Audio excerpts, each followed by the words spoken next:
Penghapusan penjajahan kolonialisme oleh PBB di Seminar Wilayah Pasifik yang sedang berlangsung di ibu kota negara Dili Timor Leste, pada 21 sampai 24 Mei 2025. Sebagai bagian dari dekade internasional keempat untuk menuju masa depan yang berkelanjutan, dan memajukan pembangunan sosial ekonomi dan budaya pada wilayah non-pemerintahan sendiri. Termasuk West Papua dan South Maluku dalam daftar wilayah non-pemerintahan 10 negara baru yang akan segera didirikan. Namun Presiden Negara Federal Republik Papua Barat Forkoru Siaboe menanggapi dan menghimbau kepada rakyat orang asli Papua dari berbagai komponen organisasi Gerakan Perjuangan Kemerdekaan Papua Barat, agar segera bersatu ke NFRPB.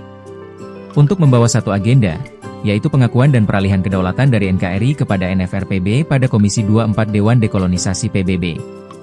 Menurutnya, ini jalan singkat menuju kemerdekaan dan berdaulat penuh atas wilayah hukum mantan kolonial Nederlands New Guinea, atau Papua Belanda, yang dianeksasi oleh Republik Indonesia pada 1 Mei 1963, melalui hukum perjanjian internasional yang dikenal dengan New York Agreement 15 Agustus 1962. Untuk itu, para pejuang kemerdekaan Papua harus bersatu lobi ke MSG dan Pacific Island Forum untuk meyakinkan dunia bahwa kita sudah punya negara sendiri. Kita hanya diberi pengakuan dan peralihan kedaulatan dari NKRI kepada negara Papua yang sudah ada. Jangan kita minta otsus dan referendum. Nanti kita kalah dan proses kemerdekaannya semakin lama atau hilang. Ujar Forkorus dalam keterangan tertulis di Jepapua News pada 29 Mei 2025. Kita orang Papua sekarang bersatu untuk meminta kepada C24 dekolonisasi PBB, bahwa negara Papua Barat sudah ada, dan tinggal diberi pengakuan dalam waktu singkat ini. Kalau meminta referendum prosesnya lama dan paling kita kalah dalam seleksi suara. Ini solusi yang tepat untuk mengakhiri proses diskriminasi, marginalisasi yang menjadi target minoritas kepunahan etnis orang asli Papua. Sekarang program pembangunan dan kesejahteraan di Papua oleh pemerintah Indonesia untuk siapa? Bila orang asli Papua yang pemilik tanah airnya termarginal menjadi minoritas hilang dan musnah. Good day. We are live right now here at the Palm Springs Hotel, where the United Nations Special Committee on Decolonization, also known as the C24, has officially opened the Pacific Regional Seminar on the 4th International Decade for the eradication of colonialism.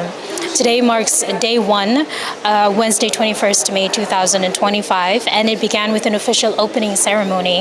Delegates from across the Pacific, the UN, and the non-self-governing territories gathered to reaffirm their stand commitment to ending colonialism in all its forms. The morning session featured a key introductory statement, including an official opening remarks by His Excellency the President of the Republic, José Ramos Horta, and the chair of the C24, Minister Rambali.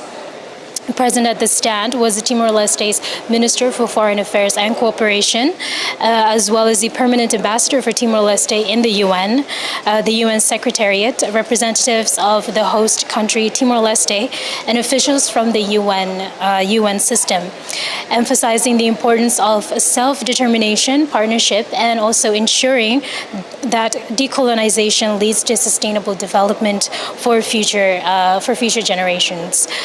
This was followed by the adoption of the seminar program, and then the floor was opened for the general debate. Representatives from various territories, administering powers, and experts offered insight into the challenges and progress in their regions.